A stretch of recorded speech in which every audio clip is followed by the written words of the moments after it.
Hey everyone, welcome back to my channel. So আজকে আমি তোমাদের ক্লাস 10 জীবের প্রজনন কিভাবে হয় বেঙ্গলি মিডিয়ামে শর্ট কোয়েকশন আনসার দিয়ে দিচ্ছি। কোয়েকশনগুলি একবার দেখে দাও। মুকুলদম পদ্ধতিতে অজৈন প্রজনন নিম্নলিখিত কোন জীবে হয়? Amoeba, yeast, plasmodium, leishmania. Yeast, answer হবে ইস্ট। যে উপায়ে জীব নিজের বংশবৃদ্ধি করে তাকে আমরা বলি জনন। ফিতাকৃমি প্ল্যানেরিয়া স্পঞ্জের প্রজননকে কি বলা হয়? বাঙ্গন। এবারে মাটির তলায় আণবিকভাবে বর্ধিত হওয়া কাণ্ড রাইজোম। যখন সরাসরি কোনো অঙ্গ থেকে নতুন জীবের সৃষ্টি হয় তখন তাকে বলে অগঞ্জ প্রজনন। পিতামাতা থেকে সন্তানদের মধ্যে সঞ্চারিত চরিত্রগুলি সঞ্চিত থাকে জিনে। স্পাইরোগাইরাতে অজৈন প্রজনন ঘটে দেহটি কিছু সংখ্যক ছোট খণ্ডে বিভক্ত হইয়া।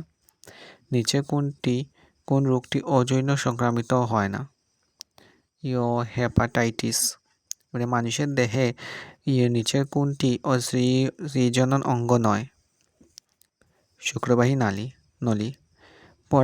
পরাগ কোষে থাকে পরাগরেণু।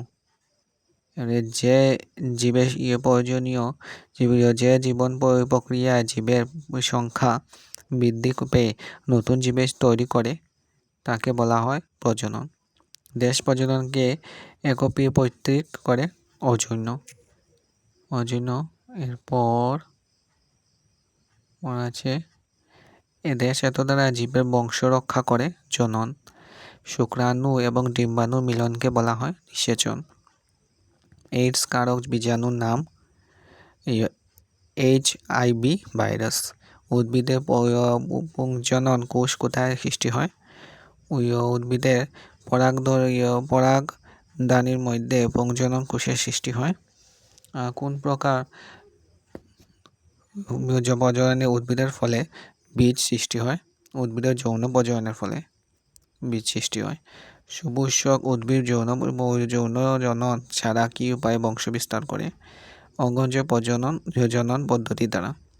পরাগযোজন কি? একটি ফুলের পরাগরেণু গর্ভমুণ্ডে স্থানান্তরিত হওয়াকে পরাগযোগ বলে। অ্যামিবা কোন ধরনের প্রজনন করে? অ্যামিবা অজৈন প্রজনন করে।